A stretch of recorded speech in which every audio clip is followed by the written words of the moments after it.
and I am with Tom Pinoy, and we're just going to have a casual chat that we're going to upload to our channels, and just about whatever comes up. We've been doing a little bit of talking offline. We're going to continue that conversation online. Hey, Tom, how you doing? Same old, same old. What's going on with you, my brother? Oh, man, just busy trying to get my book written finally, and trying to work on that audio book that's now become a meme because it's been taking so long. Yeah, I hear you. What's your new book about? Divorce rape culture. Oh, yeah. I know you wrote one, The Feminist Lie. You writing the second one? Is that the situation? You writing like a whole new one? Yeah. I've got a series of books planned, outlined, I should say, already. And so the second book in the series is about how to survive divorce rape, how to survive false allegations, how to navigate the court system, things that you'd be thinking about, how to parent while you're fighting through this and everybody's coming after you and that kind of thing. And a little bit of, what the situation looks like on a national level, because I think a lot of people don't really realize how bad it is. Yeah, I hear you. Because I have this major issue with individuals who end up, getting divorces and whatnot, and they end up standing here like spoiling the crap out of their kids. You know what I mean? Like it's a major pain in the ass. Hang on 1 second. Emily, shut up. Apparently, Tom is going to go beat the hell out of his kids. No, I'm not. I gotta let him know, man. Like, yo, calm down, man. Like, y'all weren't making no noise the whole damn time I'm sitting here waiting and whatnot. All of a sudden, like, I start doing stuff. Now you want to start jibber jabbering. Having conversations. Yeah, that's the child union contract. That's why you need duct tape. I agree. Duct tape, rope and tie him to the fucking radiator and shit. That way at least you can go and get something to drink every once in a while. And there it is. There it is. Parenting 101 with Tom Pinoy. Hell yeah, man. But yeah, anyway, so what did I want to tell you? Yeah, man, nobody's really consistent with their kids when they end up going through a divorce. They forget the fact that you're trying to make a full grown adult. And instead, you end up spoiling the shit out of your kids because you want them to like you more than the other parent. And that is really a terrible idea. It's making some really awful kids. It legitimately is. Well, that's part of it. But the other part of it is the fact that kids need two parents in the home. And they do better with mom and dad in the home than they do with mom and dad in separate homes. I agree. And the fact that we allow women to stand here and go, I'm more important than everybody else in my entire family, including the kids and the husband. It doesn't matter. I could have 5 kids and a husband. You know what? I'm the most important person here. And if I'm not happy, I'm fucking leaving. Maybe, you know what I'm saying? You should get a hobby or find something to do with your goddamn time rather than sitting there thinking about all the bullshit that's going on inside of you. And I also think that, if women treated their husbands the way they treat the rest of their family, in other words, that whole you don't throw them away type of thing, husbands wouldn't be considered as disposable, and you would see the divorce rates plummet through the floor. Well, if you cut off welfare as well, that would probably help. Take away the safety net. Individuals tend to stick around a whole lot more. When the state becomes their sugar daddy, that's a problem. Well, they say now, you don't really marry your wife. The government does. It is what it is. That's right. Government owns your family when it really comes down to it. That's true. So we were having a conversation offline the other day about thoughts on the national economic situation and kind of how the direction the country's been headed, about what the possibility of insurrection, disruption, and the possibility of a collapse. Right. I think it's inevitable. It's no society lasts forever. And the rate at what we're going with our, our deficit and the inability to continue to pay our bills, we're going to end up having a collapse. And we have to make the decision between whether we care about our culture and our values or whether we care about, being able to pay the bills. And that's really where I see it as, is that's why we're bringing in all these immigrants. And that's why Europe's bringing all these immigrants, because they can't pay for their social programs. And basically they're writing a check now that their grandkids are going to have to pay. And the way things are going, they're not going to have enough grandkids because individuals aren't having any fucking kids. Well, It's funny you mentioned that, because I was just reading the other day that in the United States, I think it's by 2030, we're going to have more retired adults than we're going to have kids to take care of them. Well, yeah, and it's also by like 2028, we're not going to have any more Social Security or Medicare. It's going to be, completely fucking bankrupt. So that's kind of where we're at. We don't have enough. We have too many people on the wagon and not enough people pulling at this point. And we have to decide. I would agree with that. I would agree with that completely. And did you see my video about Social Security? No, I did not. I haven't gone the whole way back through all your stuff. Right. Well, this one is actually a more recent one. But what's interesting, you bring up about Social Security, a lot of people think that the people on Social Security, that the reason that we're losing out is because we have too many people on welfare. But what a lot of people don't realize is that Social Security is being looted to the tune of, $4+ billion every year by child support agencies and child support courts in every county in the country. Oh, I helped you work on that video. Me and you discussed that a whole bunch. Yeah, we talked about that. Yeah. I saw that. Yeah, we talked about it. Excuse me. Yeah, I saw that one there. You know what I mean? Yeah, absolutely. And that's something like I've been hollering about for a long time is, this shit that the way that they're funding the fucking child support courts is through Social Security. It's complete and utter fucking bullshit. You know what I mean? Right. And I think that's kind of the point, the point I was talking about when I was talking about people. Is like, look, if you don't want your Social Security to go to child support and deadbeat moms, then you need to talk to your politician and let them know, look, you need to cut this cost back. I also think that this idea of, having the welfare state where we're giving welfare to all these other countries and we're not paying our own way, I think that's a problem. Well, I also think it's an issue where we're saying that here and we continue. All right. The reasons why Social Security is broke and Medicare is broke and welfare doesn't work and all these programs are completely defunct and, deficient is because of the fact that we continue to borrow money to fund these programs every year. And when you borrow money to fund these programs, you're basically just printing money out of thin air. And when you print money out of thin air, it devalues it. So it ends up having your goods, in general, end up costing more throughout the economy. And then you end up having to raise the amount of money you have to put out every year. It used to be when Social Security first started, it was like $65 a month was like, the maximum amount that an individual could get. And now it's up to like $1,800 or $2,000 a month. And it's just not feasible to continue. That's why like we have the pension crisis that we have right now. All these things are culminating because of the fact that we printed ourselves into oblivion, and it's, I don't want to say hyperinflation, but it's legit. It's an inflationary cycle that we have to fix at some point. We have to have that conversation about that. You know what I mean? Right. Well, and I think that when we're talking about the pension crisis, I think that really it's interesting because the cities and the counties and the governments that have the most extreme pension crisis right now, the public pension crisis specifically, are government run by leftists who want socialism, i.e. communism. Well, I'll be honest. I got to push back on that a little bit. Kentucky's one of the worst.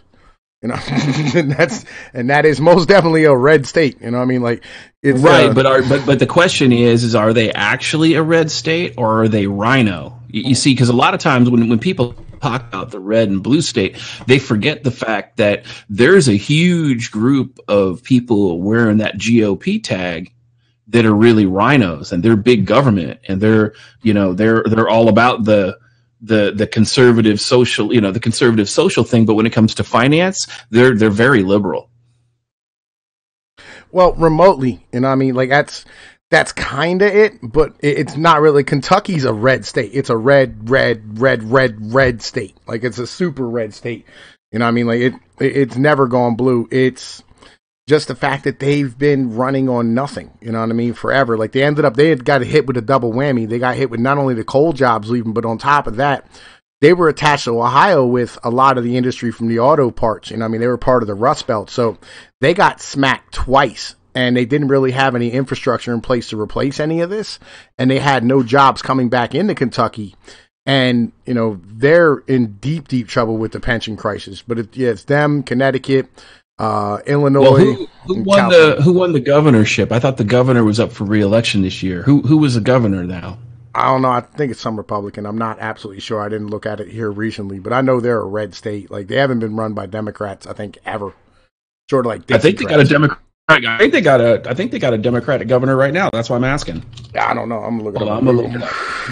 That's exactly what I'm doing right now. I can Google this, and I mean, this is why I wanted to record it. That way, like, we could like put it up. Yeah. Okay, you're right. The current governor is a Republican. His name is Matt Bevin. Yeah. So yeah. So no, you're right. And I was looking at some of their. I was looking at some of their other elected positions. They do have Democrats in the House from Kentucky. It's almost split in half. Yeah, but it's pretty much all like Republicans. I mean, well, 64, it's 67, 38, 64, 100. You know what I mean? Yeah, like it's 27 out of 38 are Republicans and 64 out of 100 are Republicans as well. So it's pretty much it's pretty much all just Republicans. Like, and as I said, you can be a red state and run into these same issues. It's not so much that it's like a Democrat problem. It's really not.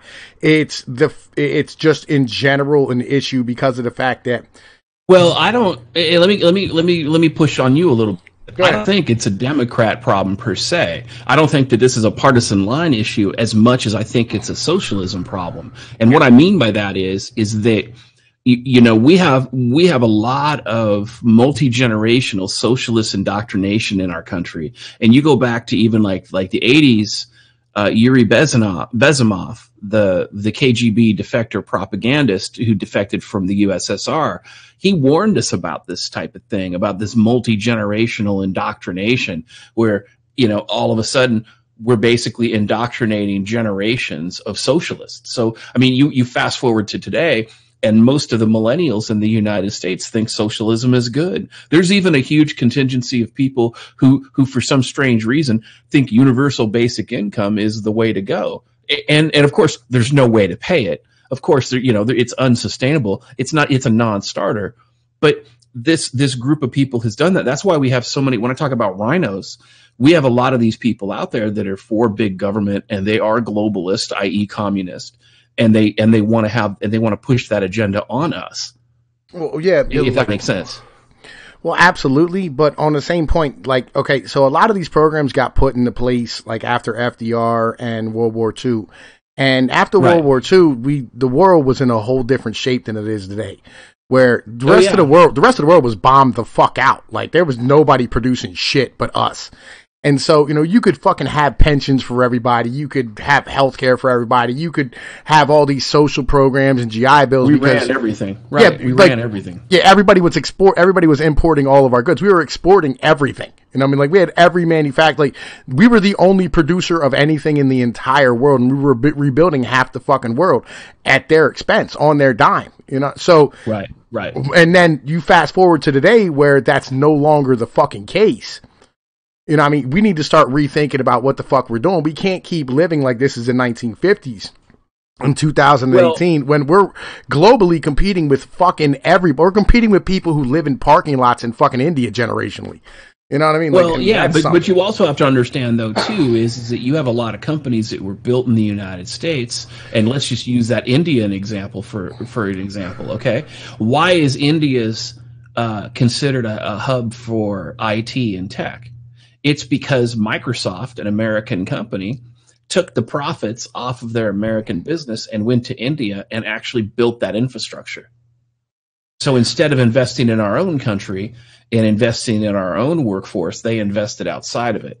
And you look at every major multinational company that's out there, and they are all doing the same thing. Yeah, because they can pay the workers, $1 a day and shit, and they don't have to take bathroom breaks. Literally, they don't even have bathrooms. They just shit in the bucket walking down the line. They have a guy who washes the cups in the break room, where they stand there and go get water at the cooler, so they don't have to buy new cups. Like, it's, that's a business saving thing, and we allow, companies to be able to do this. And, there's an argument to be made, that we should stop them from doing this type of shit, from exporting our fucking jobs over there. What it is that they're not just exporting our jobs, they're exporting the tax dollars and not getting it. So what they do is they tell the local governments, they say, hey, look, unless you give us corporate welfare in the form of tax breaks and everything else, we're going to move our jobs overseas. Then they get the tax breaks, and then they move the jobs overseas. I mean, look at Boeing. Boeing is a perfect example. In 2012, 2014, in that era, Boeing told the Washington state legislature, if you don't give us an $8.7 billion haircut, we got to move out of the state. And everybody got afraid. Boeing spent millions of dollars on lobbying. And then eventually they capitulated. They fucked their own workers. They got this $8.7 billion haircut. And then after they did that, not only did they leave the state by building a new plant in South Carolina, but they built another one in China. It's like, wait a minute. Yeah. A lot of these companies, like we had the same problem here where, we have like Harley Davidson and Hershey Foods where, you know, they're standing here going, we want these fucking tax breaks and shit. And they go, all right, we'll give you the tax breaks. And then they still go to fucking Mexico. Like there's not a lot sure. We need a tariff them coming back on some serious shit. And Americans I was just talking about this earlier. Americans are still living off of slave labor. Like, people really don't understand that, and they don't have a problem with it when they're told. Like, you talk about the suicide nets in fucking Shenzhen and shit, where, guys that, like, the people had such bad conditions that they started jumping off the fucking roof in protest. And instead of like, that was at the Apple plant. Yeah, at Foxconn in fucking Shenzhen, right? Yeah. And you know what I mean? Like, and instead of fixing worker conditions, what they did was they put up fucking nets to catch the motherfuckers. Yeah, fuck you, go back to work. Yeah, it's like, we'll fish you out of the fucking net, pull you in the goddamn window, and then fucking put you back on the line where you belong. You know, that was an 8 out of 10 on that jump. Get back to work. Yeah, man, maybe you should do a flip next time or a loop-de-loop or something. Get that right. And like maybe we should tariff these fucking guys coming back in. I mean, everybody says, oh, they're American companies. Well, tariff them. No, they're not. No, they're not. And anybody who says they are, let me explain something to you. I oppose a welfare state. Mm-hmm. Now that means I oppose all these people who are poor, who are collecting welfare, who can work, and I oppose all these corporations that get welfare from our federal government and half their shit isn't even here, and then they offshore all their profits. No, it's bullshit. On its best day, it doesn't pass the straight face test. And then they wonder why, our infrastructure, our railroad infrastructure is like 100 years old. Our road infrastructure is half a century old. And they wonder why all these places, I mean, you go into any blue state, you go into New York, you go into Washington State, you go into California, you go to Oregon, you go into parts of Illinois, the roads are dog shit because they don't have the money to deal with the infrastructure needs they have. And that's because of a combination of welfare state promoting mega corporations, people at the bottom stealing money, and then you have the bureaucrats, the blue bureaucrats, the socialist bureaucrats, who are giving themselves raises on the taxpayer dollar. The only person who isn't seeing any benefit is the actual taxpayer. Or the worker. Like, that's right. That's my point. Yeah, the employed taxpayer. Yeah, everybody else is dipping into the money who doesn't deserve it, except for the taxpayer. It is a controlled looting. Yeah, I mean, because I drive truck for a living, right? And I used to run into Boston from fucking down here, in Pennsylvania or whatever. And let's be honest here. Like, dude, I have to fix the fucking truck, or my company has to fix the truck, or the owner of the company has to fix the fucking truck when it breaks. When Rhode Island decides to toll its fucking roads, that's not a fucking tax on the businesses that are using, the fucking infrastructure. That's just a tax that gets eaten up by, basically independent operators and large corporations. And even the large trucking corporations, they get a massive break and write all that shit the fuck off, where, the regular individuals can't fucking do that. And there's a lot to be said. And they've been doing this for years. They've been passing off fucking work from one group from one employer to the next. Like, for instance, like they talking about, where we're having productivity gains. Well, the reality is they're just pushing it off on a different worker. It's not really productivity gains. Like, for instance, I go into a place and instead of like the jockey driver standing here sliding the tandems and taking care of the fucking trailer and doing all type of shit, they just pass it off onto the fucking driver. And they're not giving the driver a raise to do any of this shit, but they're lowering the pay of the motherfucking jockey driver because they made him a temporary worker. They hire him as a temp from another company and treat him like a piece of office equipment where they can write him off like a fucking copier. Like these are all things that individuals have no idea about that fucking they're doing. And on top of that, like all their fucking computer and shit, like you were telling me how to like, use the computer or whatever, and I'm damn near illiterate. But I know that every fucking system in most of these fucking places are run on MS-DOS still. They haven't updated since the fucking 70s and 80s of any of their shit. Sure. Because again, everybody at the top is looting their profits.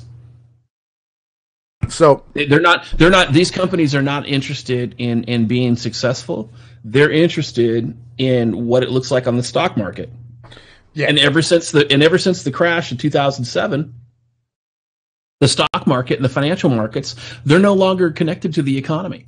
Like you look at the stock market and you would think our economy is amazing. Let me give you some fast facts. All right, go ahead.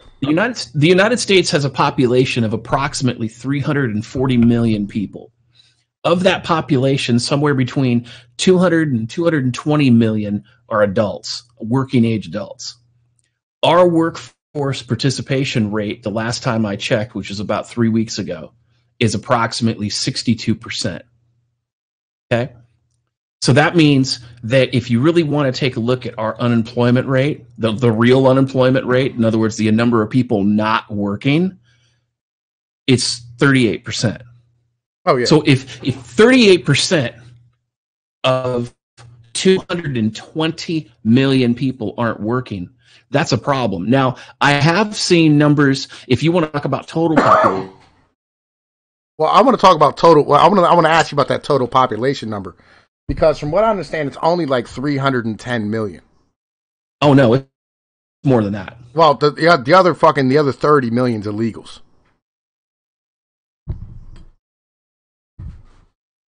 That might be true. And I mean, like, here's the thing, I'm discussing census numbers, and I know that there's a big fight right now of actually talking about like what the actual U.S. Census really is. So, I mean, that's the piece that a lot of people argue about. And here it is. The estimated population as of November 2018 is 328,953,020. And again, that's not including the illegals that are in that number. And I do know that from what I've seen, we've got somewhere between 10 and 20 million illegals in the United States right now. Honestly, I think that number's much higher. I think that number might be around like 30 to 40 million. You know what I mean? Because I know you would think that. You would think that, and that's a reasonable conclusion to come to. But the CIA has done a really good job of regime change. They know how to do it. Yeah. They've been doing regime change since the 50s.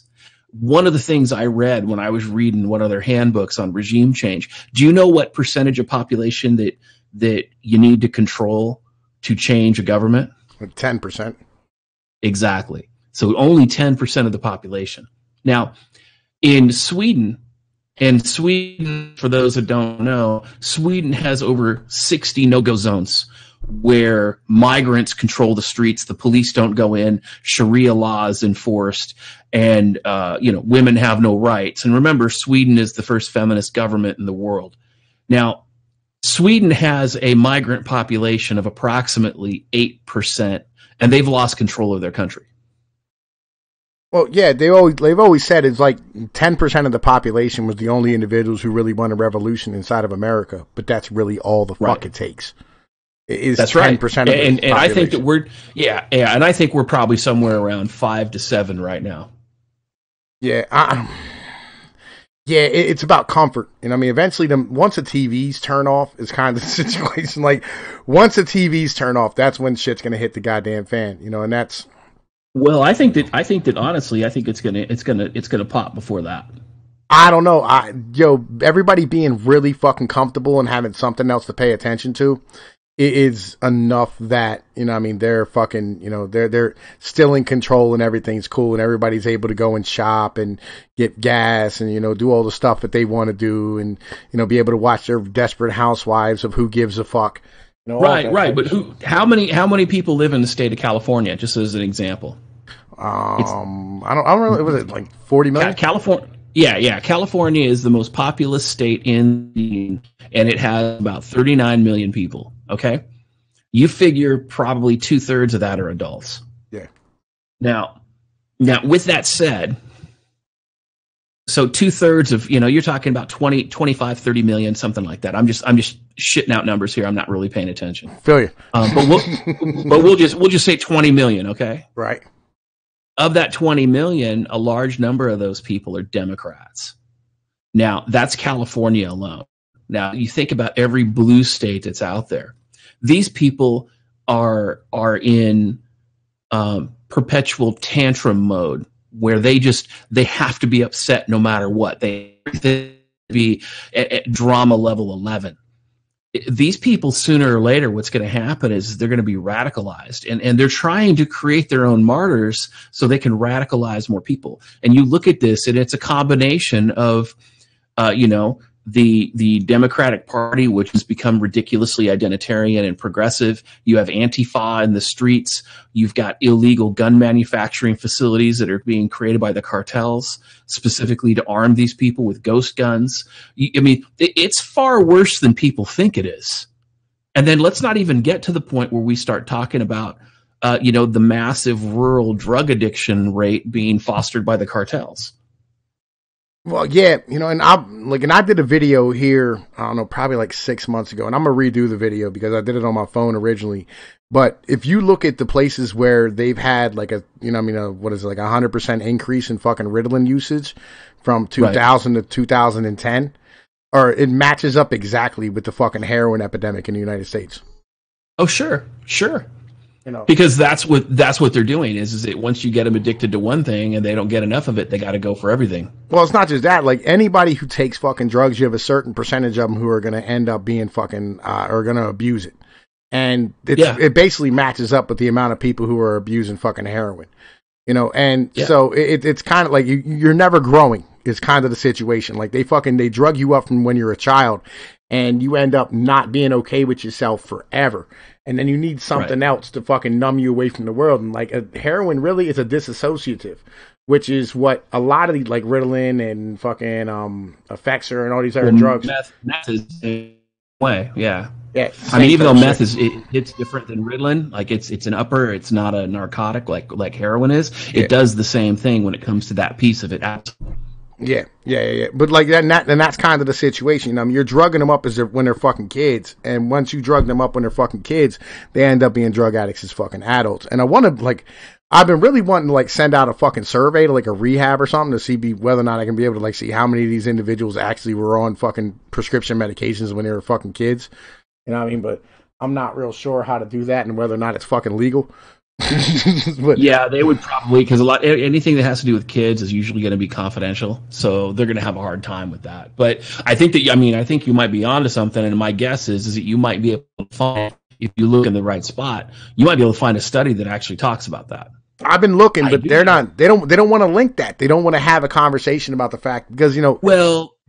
But the way that you find the indicator is you say how many kids from broken homes end up being drug addicts, and usually those kids were on Ritalin as kids. Well, all of them are on Ritalin as fucking. Everybody's on Ritalin as fucking kids. It doesn't really matter because of the fact that they see dudes as defective females. You know what I'm saying? So yeah, absolutely. They're just pumping them full of fucking drugs. You know what I mean? Well, and I just read a stat the other day that said that 37% of people turning 21 in 2018 were born to unwed mothers. Oh, yeah. Now, when you combine that with the fact that half of the children today who were born to people who are married are children of divorce, now you're talking, at best, 1/3 of the children in the United States who are 21 years old today were born in stable families. Well, yeah, and not only that, there's listen, it's fucking bad, everywhere. Oh yeah, and yeah. I've been trying to I want to legitimately I'm trying to get everybody involved in this. I want to include everybody, and because I think the black population is hurt way worse than anybody else by all this fucking bullshit. Because at their rate, they're at 77% of all black kids are born to single fucking moms. And when you start really looking at it, it's all boils down to fucking welfare and child support. The whole thing. Well, yeah, but you think you got to remember though is that the black population was a canary in the coal mine. They were targeted first. So the socialists and the feminists and all the people, they targeted the black family first. Did you know that I think it was in the 50s or the 60s, that there were more intact black families than there were Caucasian families on a per capita basis in the United States? Yeah, I do. You know what I mean? Like fucking me, believe it or not, like, you know who Angry Man is? Oh, yeah. He's that red pill coin scammer. Yeah. No. He used to be called Angry MGTOW. No. Angry Man's fucking Valdez. Fucking shit. Oh, okay. I was thinking of Angry Madman. He rebranded himself after I ran him off of YouTube. No. This is Angry Man. Fucking he's part of like the IG, the Ibmore, the black fucking whatever. Okay. You know what I mean? Whatever. Yeah, right? Yeah. I go over and I get on his shit every once in a while. You know what I mean? I have conversations with him. And me and him, because, like, you know, we both come from the hood. You know, we were both from, like, very poor fucking, you know, inner city areas, whatever.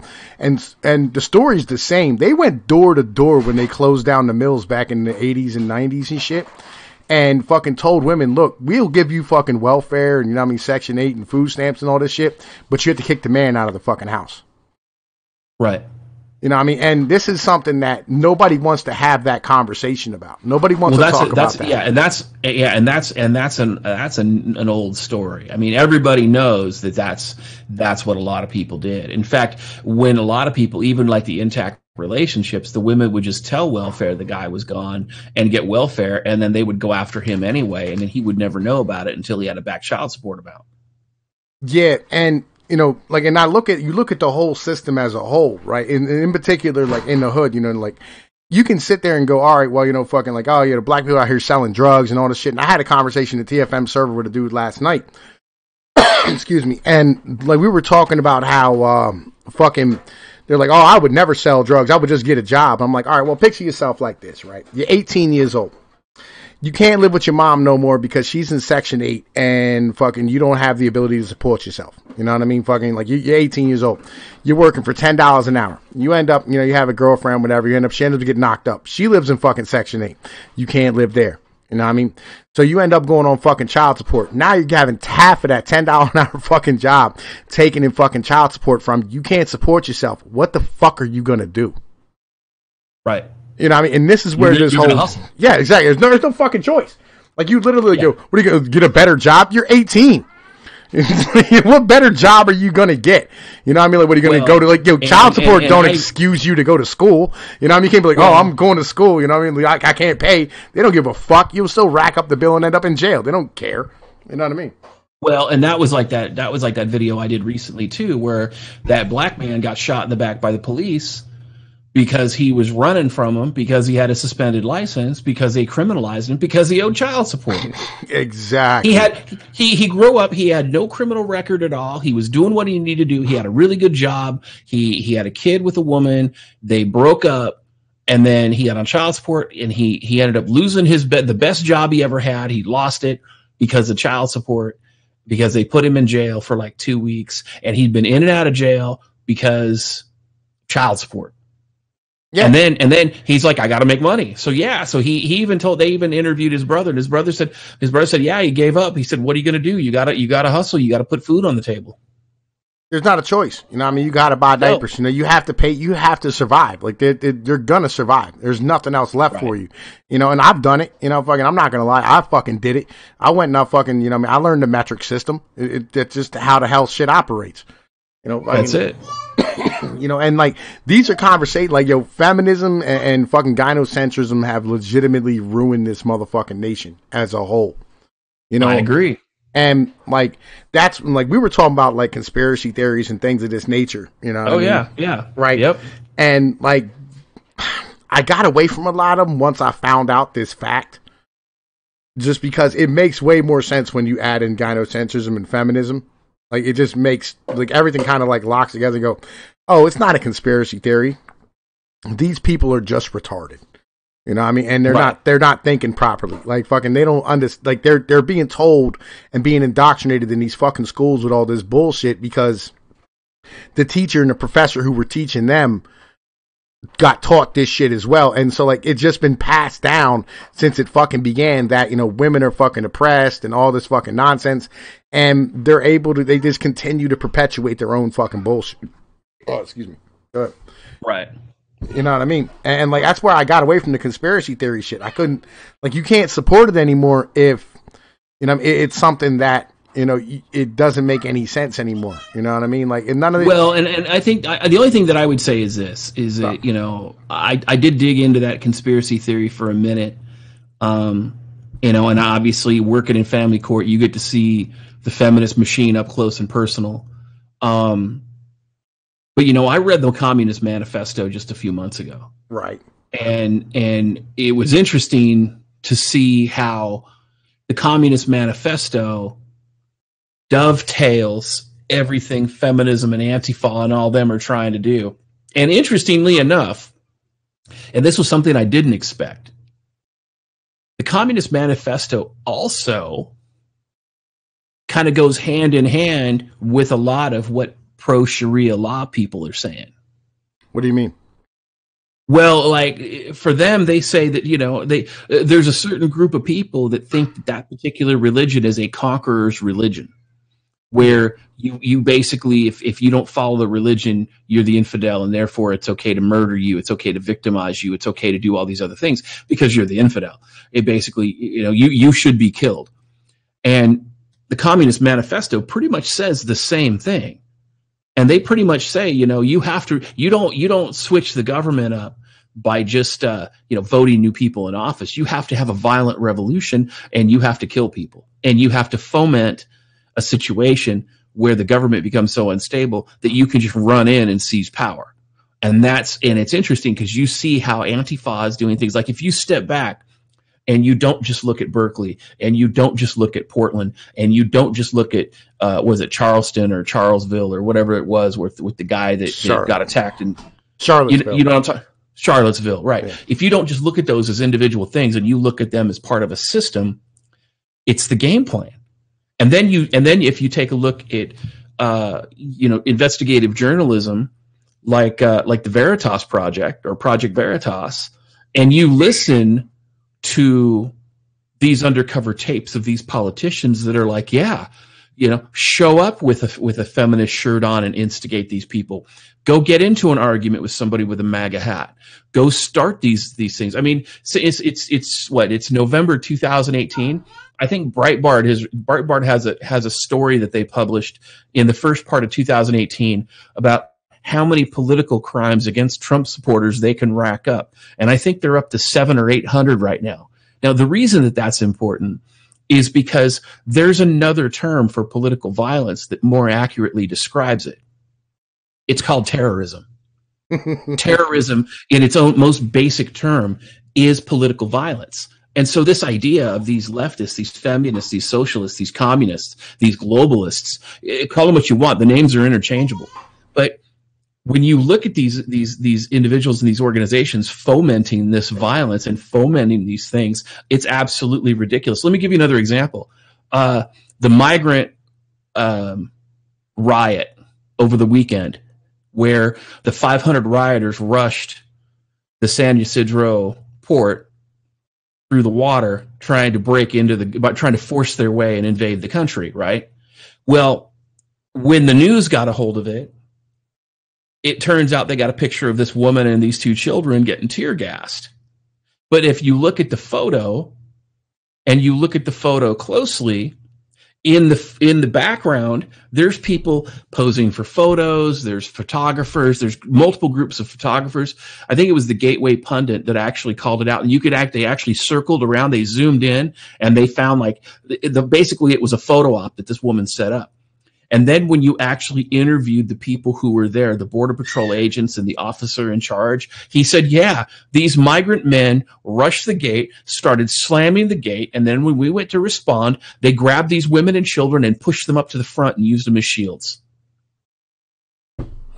It's an absolute shit show. It's a wagging the dog moment. But my point is that all this stuff is systemic because they have to import these people in an effort to take control of the country, because the common man is tired of the bullshit. Well, yeah. You know, I mean, they don't have, all right. So the Democrats are doing it because they want more voters, right? The Republicans the Republicans and the Democrats are both doing it because they know they need more taxpayers. And, You know, I mean, the leftists out in California and all these individuals are standing here going, well, they're doing the jobs that Americans won't do. And the rest of us are standing here going, dude, look, we all do fucking construction and shit. They're driving down the price of fucking labor. Right. It's the common man is being fucked completely, and nobody's standing up for him.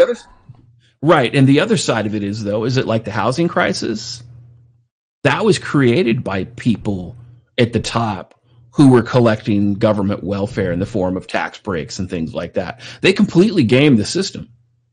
You know what the government should have done to all those banks that were about to go bankrupt? They should have let them fall. Oh, yeah. That's completely agreed upon. Completely agreed upon by everybody at this point. Right. You know, everybody's like, we should have just fucking let these motherfuckers fall down and do what they had to do and say, fuck it. You know, I mean, there was no reason to bail out all those goddamn banks and sit there and go, oh, you know, you know, I mean, you guys, you know, fucking, you have to sit here. You know, everything was cool. You know, we had to fucking bail you the fuck out. Fuck that. Too big to fail my ass. Let the economy fall down, for fuck's sake. And here's the other piece of that. The credit default swaps that created that crisis, they weren't even legal to sell. The SEC hadn't approved them as a product to sell. They weren't even legal to sell. There was it was an illegal product to begin with. Nobody wants to talk about that. Nobody wants to talk about how these people swindled most of these people. The credit default swap thing, it was a complete and utter fraud. Everybody who bought and sold a credit default swap, or at the very least, everybody who sold them, should be in federal prison. And that's the other half of this. All right. Okay. So these guys make multi-million dollars a fucking year. These fucking CEOs and shit. Yep. Your job is to take the hit when something bad happens, right? Your job is to run the firm and take the fucking hit and go to fucking jail and shit. That's your goddamn job and whatnot, right? And that's why they give them a golden parachute. Why the fuck is it they didn't go to jail? Like, legitimately, why didn't anybody go to fucking jail because of this shit? People lost their homes, individuals died, you know what I mean? All types of bad shit happened, but nobody went to fucking jail? Right. Because of their actions.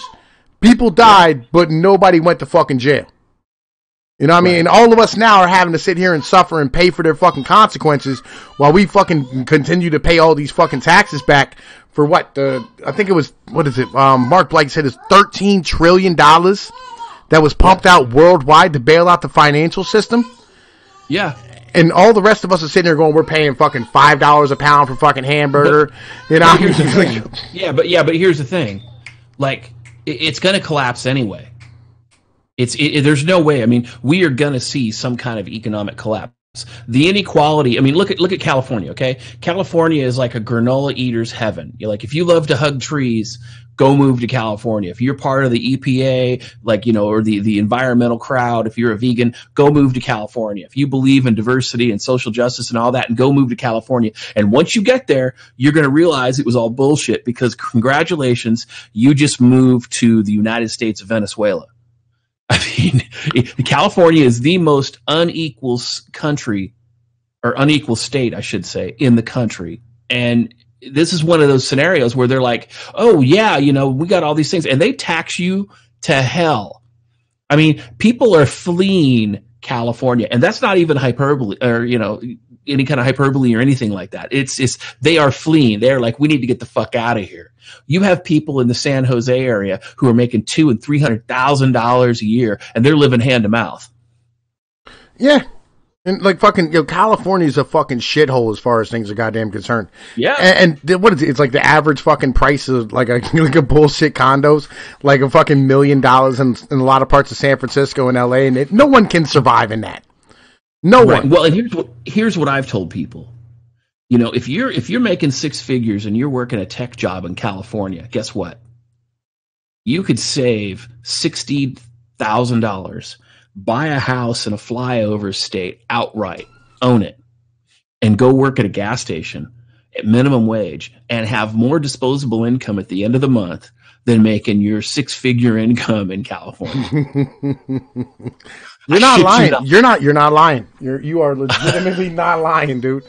Legit. Like, that's what we do out here. Like, that's what we do out here. We all drive to the cities to fucking, you know what I mean? Like, you know, I live in Appalachians. You drive to the city to go to work every day, right? Yep. And then you live out in the middle of the bumfuck Egypt in coal land, right? Yep. Where you can buy a fucking house for $20,000. Flat out. That's right. And that's what, and people, I don't understand. And here's the thing. Oh, you can't afford 20 G's. And okay, so you got a mortgage payment. It's like $70.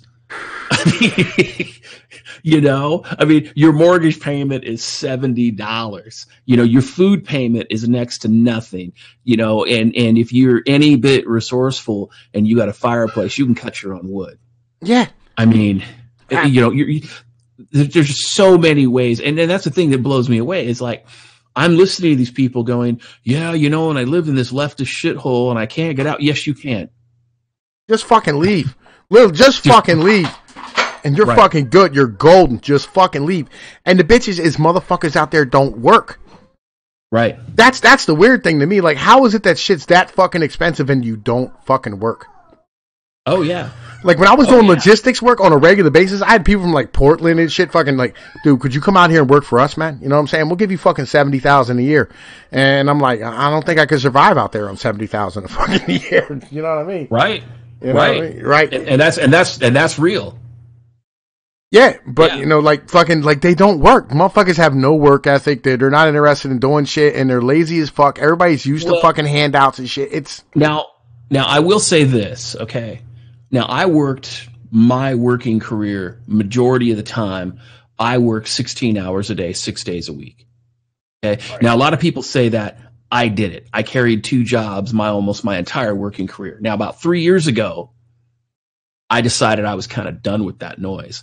2 divorces, 2 marriages, both failed. I got custody of the kids both times. You know, once my last kid turned 18, I said, you know what?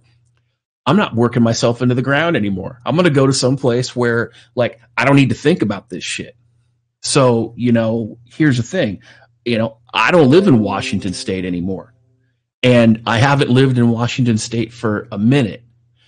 And my bills are nothing. Compared to what I was paying before, my bills are nothing. I set my own schedule. I'm self-employed. I've got my own gig going outside my YouTube channel. I got my own gig going outside my book. I got multiple streams of income coming in, and I'm chilling like a villain.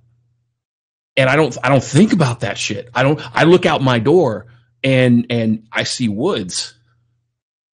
Now, my internet's not great, but I see woods. I don't see, you know, homeless thugs hopped up on meth trying to come on my property and fuck with me.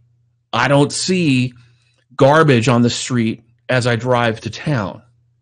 I don't see bumper to bumper traffic and it takes me an hour to drive 12 miles like it used to in Washington. And if I went down 405, that 12-mile stretch is a 2-hour trip, not one. Yeah, so fuck that. You know, and let's not even start with all the desperate people who have to look over their shoulder all the time. And I lived in a good neighborhood.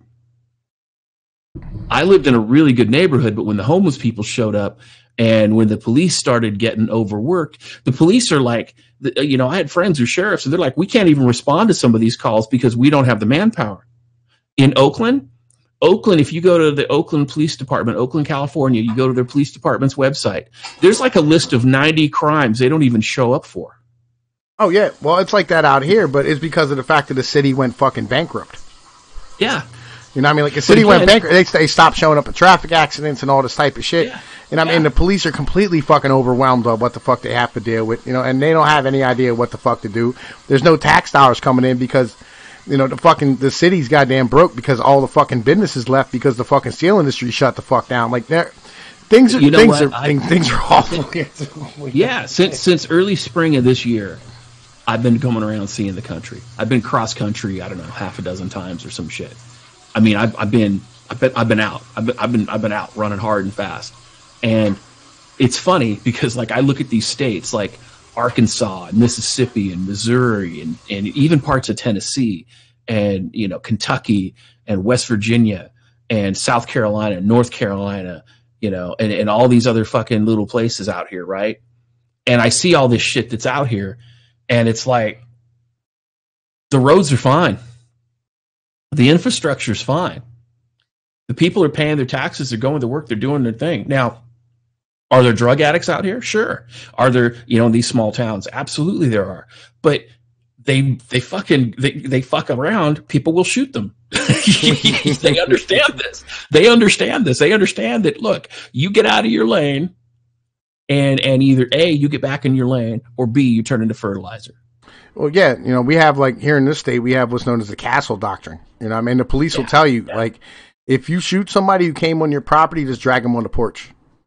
Yeah. You know what I mean? Fucking, you're good to go. And I'll tell you what, I've looked at property out in Pennsylvania, and your shit's out there it's at the right price. It is. It's fucking beautiful. Like, this is the most beautiful goddamn state in the union, and I'm not playing in any way, shape, or form. Like, no, it's gorgeous. I've been through Pennsylvania a couple times. I know, and that's the thing. It's funny. Is like, in a place like Pennsylvania, you could live in Pennsylvania as a single man for $24,000 a year and be just fine, have a disposable income, and be able to save for retirement. Yeah. You're fucking fine. You know what I mean? Just don't get caught up with the fucking horse. You know what I mean? Like, fucking that's the real big thing. Don't get caught up with the horse. That's motherfucking important. You know what I'm saying? Just don't have no fucking kids, because they all want to have fucking kids. Every last goddamn one of them are looking for a fucking kid. Get snipped, and then lie about it. There's not a lot of help. I'll be honest with you. There's not a lot of help. There's no welfare out here for you. You know, I mean, if you're a male, and in particular if you're white, there's no help for you whatsoever. Like, you ain't getting no assistance. Nobody's gonna give you shit. Get a job. Yes, there's lots of work. State, in every state that I drove through, because I drove through all these states. I'll tell you what, every state is hiring truck drivers. Every state is hiring laborers. I found a place in rural Oklahoma where they were hiring, and this is, again, not near the city, in rural Oklahoma, they were starting people at $13 an hour. And probably the cost of living out there, you could find a decent place with all your bills, including food, would probably charge you $1,500 a month. So $13 an hour is about $2,000 a month. So you'd have enough money and then some, and be okay. I'm going to tell you what, out here in the coal regions, Walmart and Wegmans and all these places, they put in all these fucking warehouses. They're paying $18 an hour to their fucking forklift drivers and regular fucking order selectors and shit. Oh shit, I know how to drive a forklift. Right. It's $18 an hour. There's shit tons of fucking little bullshit towns around there you can live in. Yeah. I call them the white ghettos, right? You know what I'm saying? Like, it's like fucking, it looks like the hood, but it's all white people. It's fucking beautiful. There's creeks and fucking rivers and streams and lakes all over the place. Yeah, like I said, I've driven through there, and you guys got some beautiful rivers and creeks and historical areas, and it's fucking amazing to camp and to hunt. Oh yeah. And like the apocalypse comes, not like I covered a video today, fucking about the collapse, because we were talking about it last night in TFM's fucking server. I mean, like, you fucking collapse comes, dude, you're already in the mountains. Like, the fuck you worried about? You are good. You are golden. You know what I'm saying? Just fucking walk into the mountains. You're home. You're fine. Yeah. Well, and that's the other thing too that a lot of people don't realize is that these small towns, they've known each other for generations. So if a collapse shows up, these people are already an intentional community. I mean, not much is going to change other than, hey, there's no lights. Okay, I guess we use candles. Or, hey, I'm out of this. Okay, you borrow that and just do this for me instead. I mean, these small towns, they're going to survive in a way that these big cities can't. And anybody who comes in who's a stranger is probably going to get shot in the face. Yeah, absolutely. Absolutely. And not only that, like, it's one of these places where, man, listen, I derailed my train of thought completely. I'll be honest with you. You had one F-bomb too many. Yeah, it did. It disappeared. It was gone. I was like, fuck, man. Damn it. Where the hell did it go? But there it is. Yeah. Oh, yeah. The gun culture out here is amazing. Like, legitimately, like, I can walk out back of my house where I live at right now and go about 200 yards into the woods, and you can go out there and just shoot off your weapon. We carry like bags of bottles up with us and just take the fucking 22 and 30-06 out and just go ham. Yep. And nobody says a fucking word about it. Nothing. Yeah, absolutely. And just be like, yo, man, go set that bottle up over there. And then, like, once he gets over there, then you open up. Yeah. It's beautiful. It's amazing, you know. And there's lots of this shit, you know, out here, and there's lots of places. And I'm like fucking 60 miles from like a really densely populated area, and there's like 7 mountains between me and them. You know, but that's the other thing too, is that compared to a lot of these leftist strongholds, what's considered densely populated for you is not really densely populated. Yeah.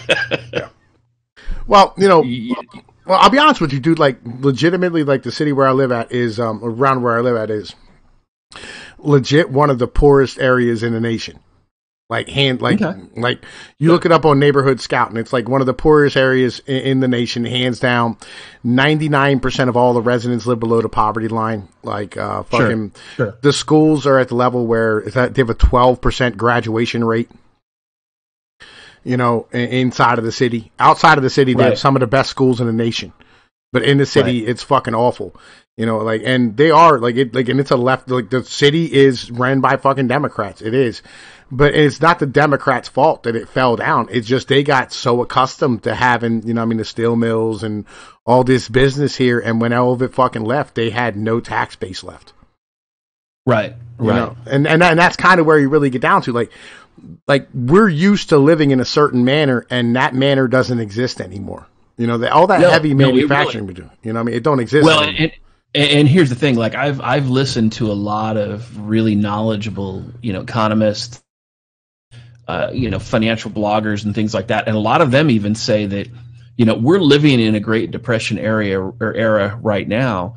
The only difference is that we have credit. So we don't see the Depression level stuff at the same level that they did in 1929 and 1930 and 1935. And so because people are purchasing stuff on credit, and because, you know, they're living on other people's money. Well, yeah, that, and, you know, we have slave labor that they didn't have back then. You know what I mean? They couldn't buy cheap Chinese goods at fucking Walmart. Like, if you had to pay an American to make the goods that they were making back in 1929, you'd starve to death. Legitimately. Right. You know what I mean? Like, the fruits and vegetables, the fact, you know, like, they come to your fucking place. You ever watched, what was it, Food Inc.? You ever watched that documentary? Right. Yeah, I've seen it. Yeah. And you remember how they were showing how, like, you know, they used to be like, you know, the black dudes were out here fucking, you know, gathering up chickens or working at Smithfield or wherever, where they made the fucking pork and all that type of shit.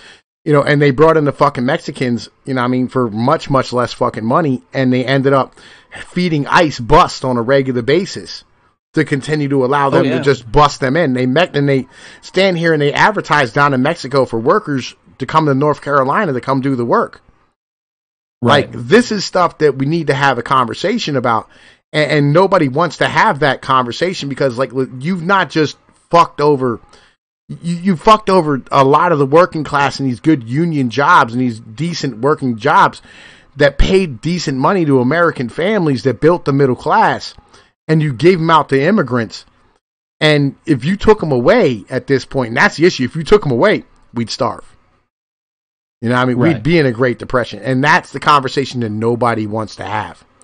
Well, and that's the thing, too, is like, you know, and we were talking about collapse. I mean, here's the thing. Like, I'm in the process of preparing to make sure that I'm ready for a collapse. Now, I'm not going to talk specifics about what I'm doing beyond, I will say this. I'm planning on my solution to be sustainable so that I don't have to stock as much. And I'm doing things like crop rotation and stuff like that. And I'm preparing to make sure that I've got, domesticated animals that I can use, you know, both for food and everything else. So, you know, I mean, there is an investment that's there. There is some work that's required to go into stuff like that. But when it comes to a collapse type of situation, if you have a decent piece of property and the ability to use your hands and ability to read and to learn, I mean, you don't need much land to grow your own vegetables, and you could put up a small chicken coop or a small rabbit coop, and now you've got, you know, eggs and meat, and you don't need to worry about, you know, a lot of those things. And then if you stock up on multivitamins as well, because any collapse that happens is probably going to be temporary, and once order's reestablished, you're going to be fine all the way through that. Everybody else around you might be fucked, but you're going to be okay. Well, let me take this two ways. One is, I never think that the rugged individual is going to survive in the collapse. right, you're going to need other people. Right. And let me say that to my viewers. You're going to need other people. Like, have family, you know what I mean? Have somebody around to help. All right. Because if you're charged by like 5 or 6 people by yourself, you're fucked. You know what I mean? Like, I should definitely say this. I'm not alone. Yeah, you know, you need people around you to help you out. I'm the only one you hear talking, but trust me, I am not alone. And if you walk on my property and I'm the only one you see, that's because the other guys have already seen you. So I'm just saying, you need a team. All right, you know, don't do this by yourself. Like the guys in TFM server were talking about doing it by themselves. Right, no, that's dumb. Don't do that. Don't be by yourself. Be out here with a group of individuals. You need a squad. You know what I mean? I don't care. Like, MGTOW goes out the window at that point. All right, no. You see, that's where people fuck up. What? See, that's where people make the mistake of MGTOW.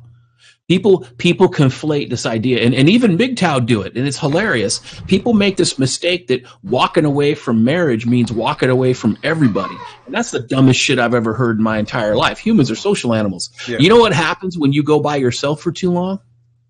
I can tell you. Read the studies of what happens to men in solitary confinement. I did a video recently about don't socially isolate yourself.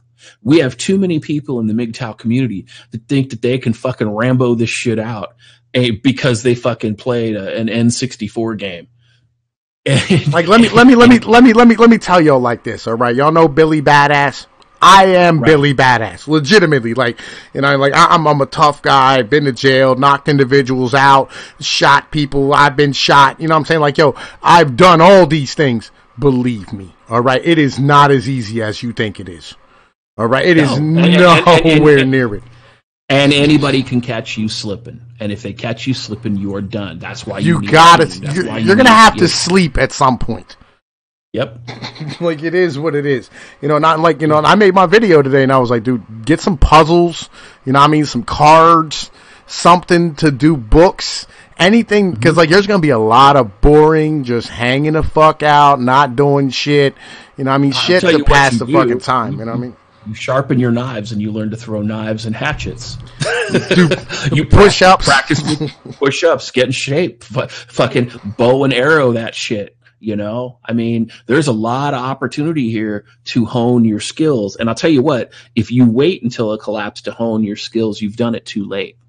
Well, I'm going to tell you like this. You know what? If you're worried about being out of shape, don't. All right? Like, because on some serious shit, once like, you know, the collapse happens, you no longer have a computer, you're going to be doing some exercise. You know what I mean? Like, yo, you're going to be doing, like, there's a reason why motherfuckers in jail do a lot of push-ups and sit-ups and that, because there's nothing else to fucking do. Like, and it's natural for a man to immediately just want to start exercising. When you got nothing else to do, you're going to want to occupy the time.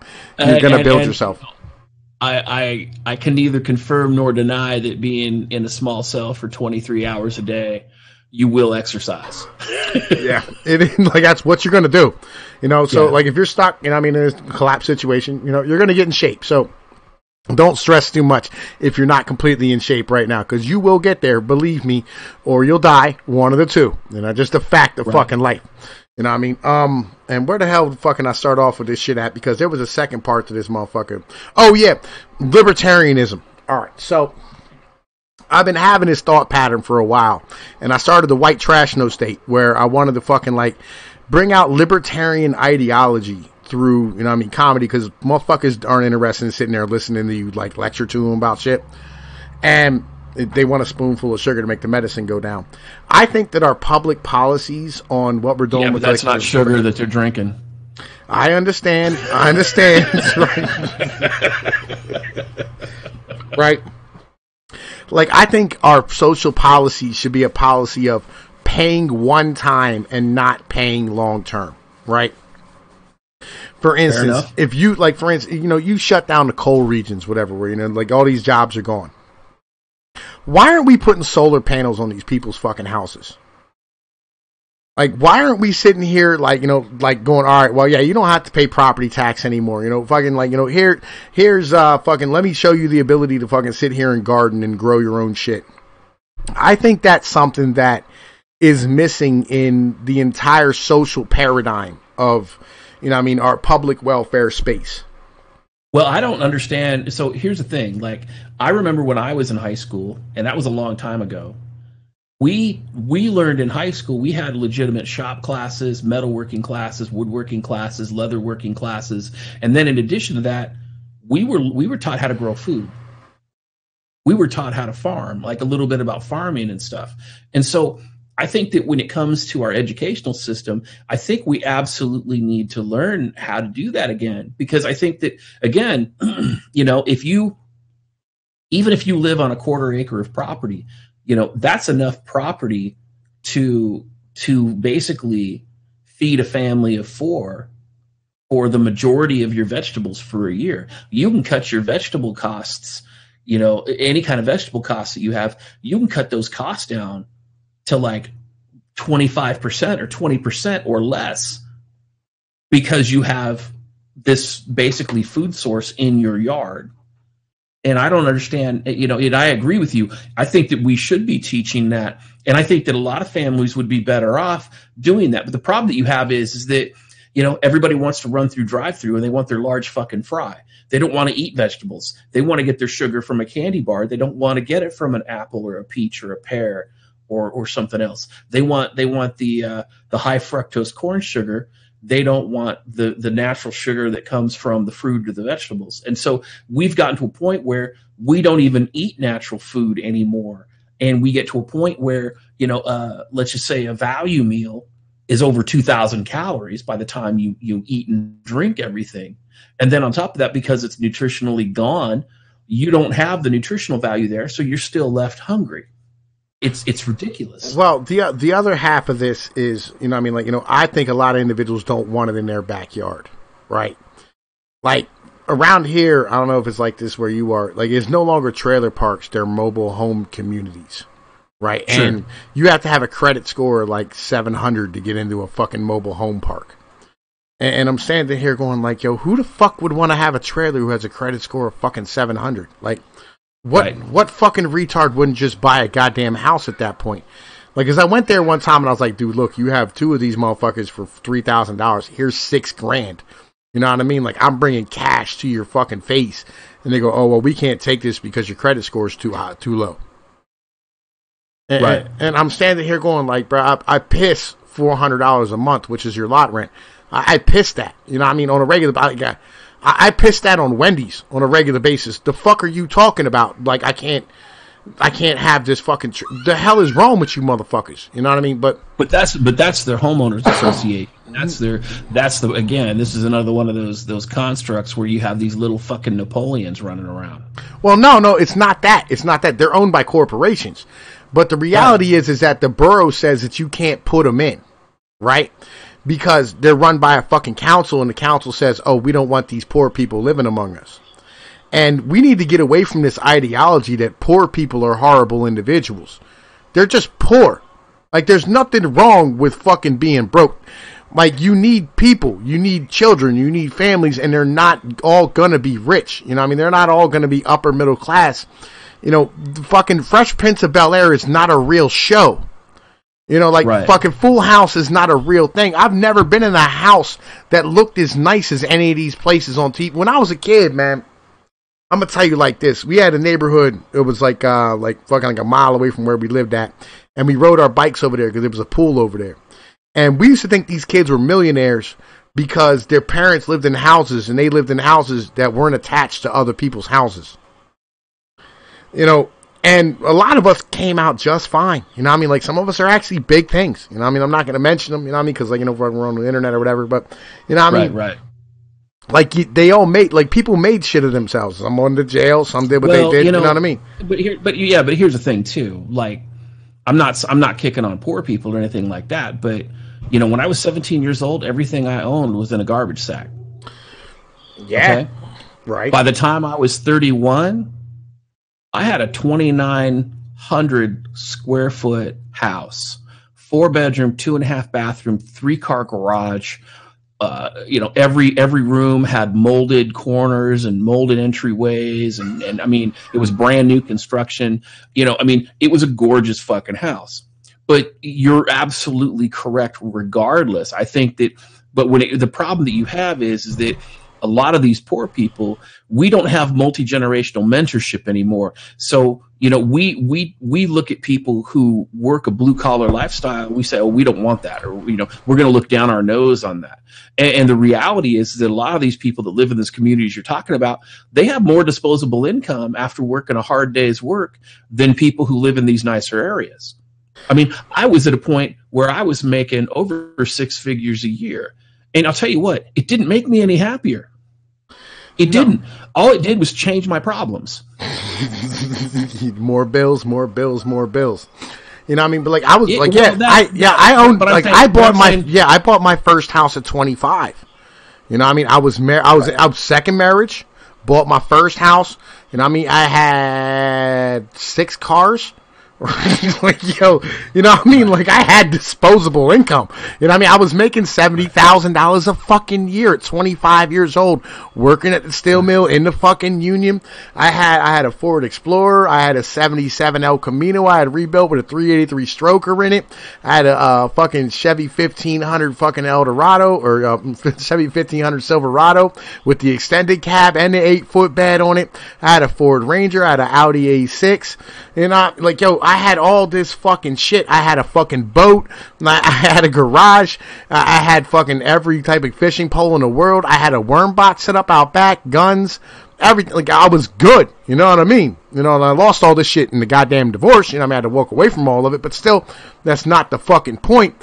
What I'm saying is, right, is that, I stood there and, like, we was in a trailer park below a motherfucking a big condominium place, and I had more shit than everybody else in that fucking condominium, like, development or whatever that they had. They had just put in. And there's nothing wrong with being poor. There's nothing wrong with guys out here working on their cars on the fucking weekends, sure, and being them type of individuals. But you see, that's the thing, is what I'm saying is that I don't see that as poverty. I see that as making a sustainable living. And I think that's the thing that most people get away from. And I think we're having the same conversation. We're just using different words. I think that if you have a job and you can put a roof over your head and you have a little bit of extra money on top of it and you can pay all your bills, I mean, you're not rich by any stretch of the imagination. But if you can provide for yourself and provide for those people around you and still have a little bit of money left over, yeah, that's a good thing. And we should not be shaming people for living that lifestyle, and yet we have moved away from it. And the sad part about it is that men are shaming other men who live that lifestyle. And it's like, wait a minute, you might live in LA and you're paying $5,000 a month for rent of your 2-bedroom place or whatever the hell you're paying.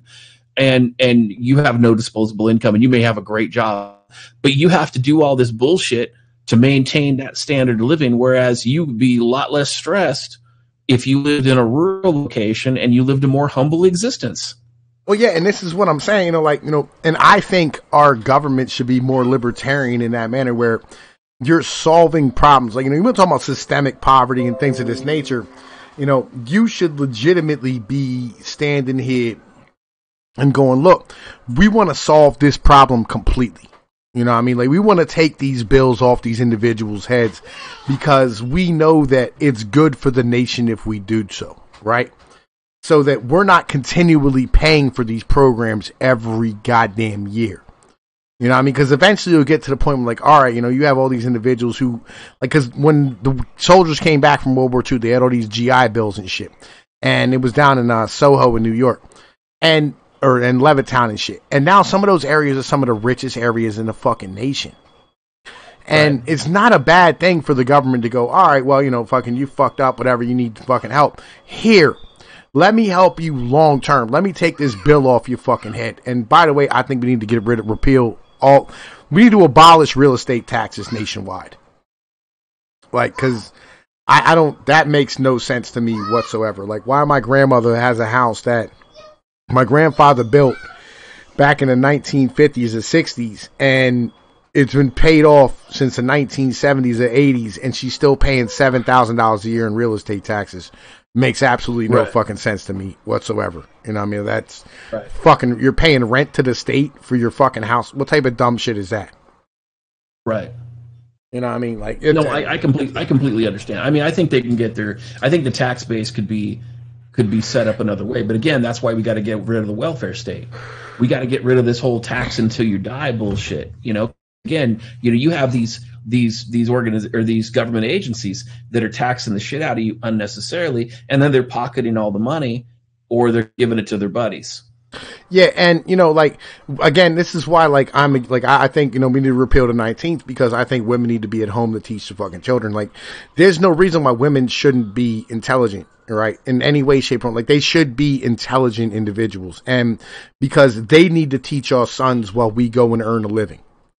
And at this point, we have the technology to where a kid can be given a laptop and have everything that he has at fucking school. And let me ask you a question. What's up? Let me ask you a question then. Do you think a woman who is 30 years old, who is a PhD, who is a doctor, do you think that she is less responsible than a 30-year-old man sleeping in his parents' basement? Do I think she's less responsible? No, I think she's more responsible. Right. So here's my thought, because I've been thinking about this a lot. All right, what's up? Here's my thought. I think that rights should be equivalent to responsibilities. Okay. So, like, when you're at work and you're an employee, you make so much money as an employee, and then if you're at that job for a long time and you demonstrate expertise at that job, you get a raise, right? Because you're a more valuable employee, you accept more responsibilities, and you do a better job, right? Right. Okay. Now, if you're a manager of a group of employees, you have more responsibilities and you have greater risk, so you get paid more money to offset those things, right? Right. So my theory is this: if you are a net taxpayer, you pay taxes every year. And you're not the guy who's getting the free tax money. You're the guy who's paying the taxes, right? Right. You vote. Now, because the president is commander in chief, then veterans and military personnel vote for president, and taxpayers vote for Congress. If you are a veteran and a taxpayer, you can vote for Congress and for president. Right.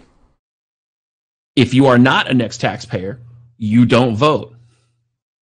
And you do this. So basically, if you're a net taxpayer, you vote for the legislative branch, wherever that's at, state, local, federal, the whole thing. If you are a veteran, you vote for the executive branch, state, local, federal. And every 18-year-old should do 2 years in the military. Okay. So here's where my mentality gets down to. I think legitimately it should be one vote per household. And well, that's part of the whole net taxpayer piece. Right. It should be one vote per fucking household. Like, you know what I mean? Like, it's husband, wife, kids, whatever, right? Even if like you're old and you're no longer a net taxpayer anymore, whatever. Like, you should be one vote per fucking household, period. You know what I mean? That's it. Mm-hmm. You know what I mean? And we should abolish all these fucking divorce laws that we've passed in the past fucking 50 goddamn years on some nonsense, and abolish all the fucking welfare provisions and all this type of bullshit, short of like major economic disturbances. Like, cause you don't really need a fucking universal basic income, which is fucking retarded, right? You don't need this shit if you can set up the proper type of government programs to be able to fund these things. Well, I think that anything, like, even if they did have some kind of welfare program, not saying they should or shouldn't, but if they did have some kind of welfare program, they should set it up as a loan. No, it shouldn't be a loan that you pay back. No, like the dead. No, I'm talking about if somebody wants to go to college, right? Right. They have to set it up as a loan, and your college degree has to be a degree that's going to get you a job. Like, if you think that you're going to go get a gender studies degree, fuck you. There is no industry in the world that supports a gender studies degree. If you think that you're going to get a music degree and yet you got no provision to, join a band or to do music as a profession, then no, you don't get that degree. You get degrees based on economic need in your state. I agree. I think we should fund what we need. I'm fully behind that ideology. Like, we need doctors, fund doctors. We need engineers, we fund engineers. That should be how colleges should work. Like fucking, and then it's just like the health profession. Like, I don't understand like why the fuck, like, oh man, we can't fucking have any, we don't have any doctors. We need somebody to help. Just fucking buy some goddamn doctor's offices. For fuck's sake. No, the reason that they don't have doctors is because the American Medical Association limits how many people can go to school to be a doctor. Well, it's remotely that. Like it's remotely that. Oh no, it's absolutely that. I actually researched the medical profession. It is absolutely that. Well, in fact, nurses, it's even worse. We have a national shortage of nurses, and the primary reason we have the national shortage of nurses is because the fucking nursing schools are limited in size. They won't expand the nursing schools because they want to keep the wage high. The nursing profession is they're upset about it. Well, all right. It's remote. There's a portion of that, right? But the other half is that doctors aren't making money once they get the fuck out, right? Like, running a local practice doctor's office is a massive undertaking. And with all the fucking bullshit malpractice insurance and all the stuff that goes with that, it turns it into this fucking monstrosity of a thing. Like, for instance, dentists are a major problem. And by the way, dentists, your teeth are part of your body. And I mean, look, anybody out there who doesn't know that, you should probably know that teeth are part of your fucking body, right? It's something that you should probably get taken care of. The average dentist graduates fucking college, and before he fucking touches his first goddamn tooth is $750,000 in fucking debt. Oh yeah. You know what I mean? That's some shit that we need to have a conversation about. You know what I mean? As I said, it's remotely that. But there's a whole lot of other shit that go into it. Like, my doctor went out of business. Why did my doctor go out of business? Because fucking Obamacare came through and put him the fuck out of business. Said he had to see patients that he couldn't make any fucking money on. But I think that part of that, though, too, is that once you reduce the influence of the welfare state and you influence the free money bullshit that's going on, and I say welfare state, I'm talking about, the people who are poor who could work and don't because the thumb is up their ass, and the people who are rich who are getting tax subsidies to move their companies overseas. You get rid of those subsidies and you're going to watch your college bills go way the fuck down. Well, that, and like the welfare state in general, it incentivizes you not to work. Like, if you're getting $50,000 a year worth of fucking benefits and they'll take it away from you for getting a fucking $8 an hour fucking job, that's a problem. Oh, I agree. You know what I mean? Like, again, no, I agree. And I've talked to people on welfare, and they're like, yeah, I would go get that job, and I really want to work, but I'm getting more money on welfare, so why would I do that? Like, I would lose, no, it's more like I would lose my house. I would lose fucking my food stamps. I wouldn't be able to support my fucking kids. I'd starve to death. Like, these are all conversations that need to be had. And on top of that, fucking maybe we should, make individuals responsible for what comes in and out of their body. I think that's an important thing. We should paternity test every fucking kid who comes out. Well, I think that's part of it, but I also think the other part of it is, instead of food stamps, people should be getting food boxes. You want to stop the obesity problem, you want to stop the health issues, then we need to start focusing on health. And I think that, if you got a food box that had, healthy food in it, as opposed to, boxed Oreos and shit, and 2 liters of soda, then, these people would understand that they would at least be healthier, and they wouldn't have to worry about, being 450 fucking pounds and 5'3". Well, they're going away from that.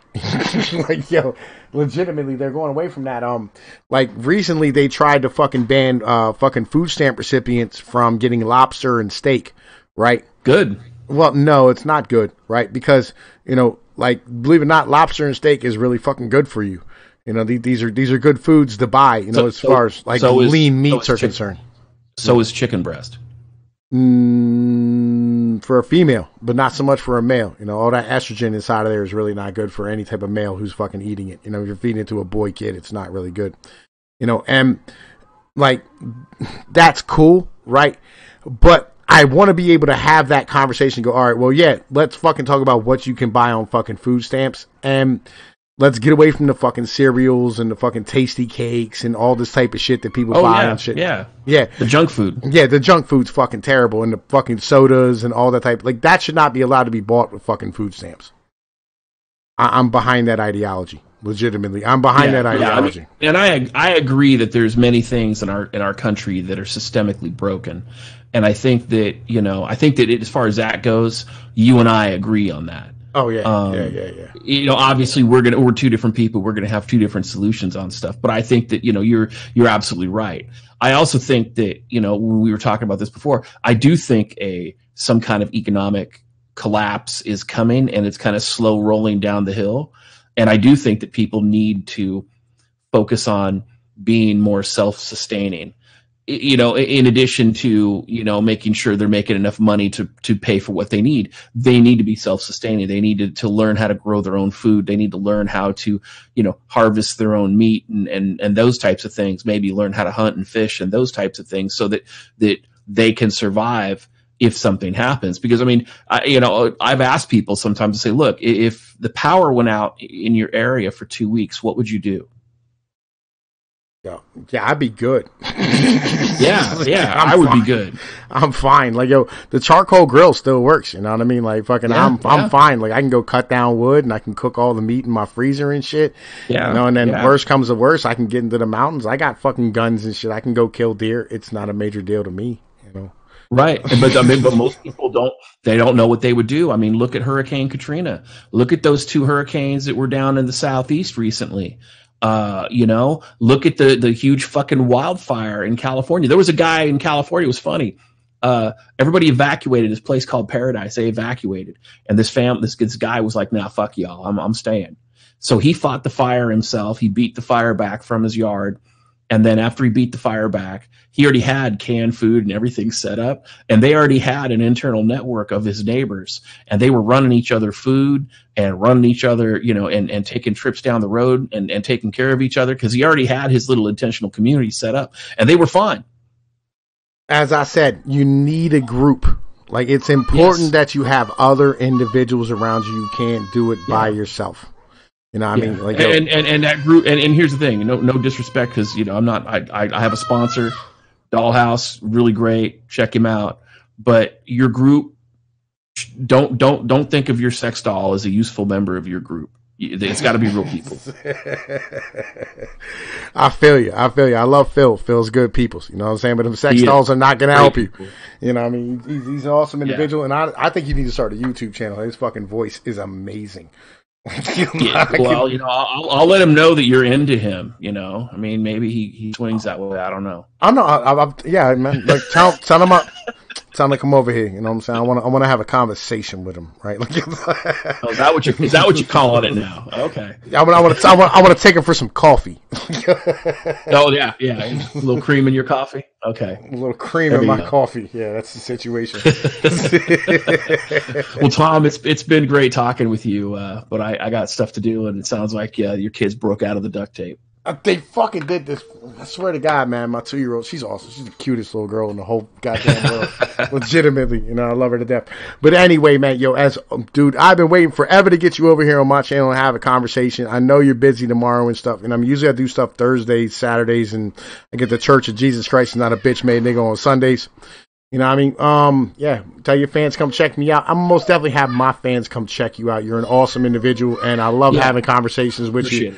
You know what I mean? And like, legit, dude, we should do this like more often because I enjoy like having somebody who's intelligent to talk to. Most of the times, I spend, just ranting about sharks raping people and shit in SeaWorld, Right. Well, that shit needs to be discussed. I know they have gangbangers shooting them over on the beaches in fucking California.